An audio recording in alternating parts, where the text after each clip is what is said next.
ఇది వాయిలాక్ అంటారండి. మామూలుగా వావిలాక్ అంటారు. మన ఊర్లలో ఇంట్లోనైతే వాయిలాక్ అంటారు విలేజ్లో. అసలు ఇది చాలా బాడీ పెయిన్స్ ఉన్న తర్వాత బ్యాక్ పెయిన్, మోకాల నొప్పి, ఎలాంటి బాడీ పెయిన్స్ ఉన్నా చాలా మంచిగా పనిచేస్తుంది.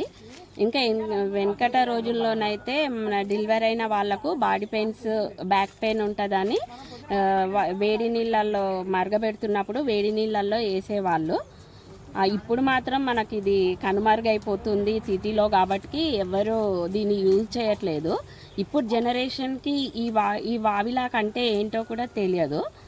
కానీ ఇది మా అమ్మ వాళ్ళు ఉన్నప్పుడు మాత్రము చేసేవాళ్ళండి. అసలు దీంతో ఆయిల్ కూడా చేసుకొని మనకు సిటీలో ఉన్న వాళ్ళకు దొరకదు కాబట్టి మనం దీన్ని ఆయిల్గా యూజ్ చేసుకోవచ్చు అండి. ఆయిల్గా చేసి ఈ ఆయిల్ ఎలా చేస్తారంటే ఇది కొంచెం ఎలా అంటే ఇంత ఆకు దూసుకొని మంచిగా కడిగి అది కొంచెం ఇట్లా ఆరబెట్టుకొని తర్వాత దీంతో పాటు కొంచెం చింతాకు క్వాంటిటీ ఇదొక కొంచెం క్వాంటిటీ ఇంత తీసుకుంటే చింతాకు ఒక కొంచెం ఇంత పిడకడంతా ఇంత తీసుకోవాలి.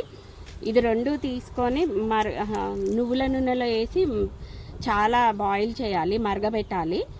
అది మొత్తం దీని జ్యూస్ అంతా గ్రీన్గా దిగుతుంది ఆయిల్లో, ఒక గ్రీన్ కలర్ ఆయిల్ లాగా వస్తుంది. అది దించే ముందు ఒక 2 జిల్లడాకులు కొంచెం దూసి దాంట్లో వేసి ఒక 10 మినిట్స్ అవగానే స్టవ్ ఆఫ్ చేయాలండి.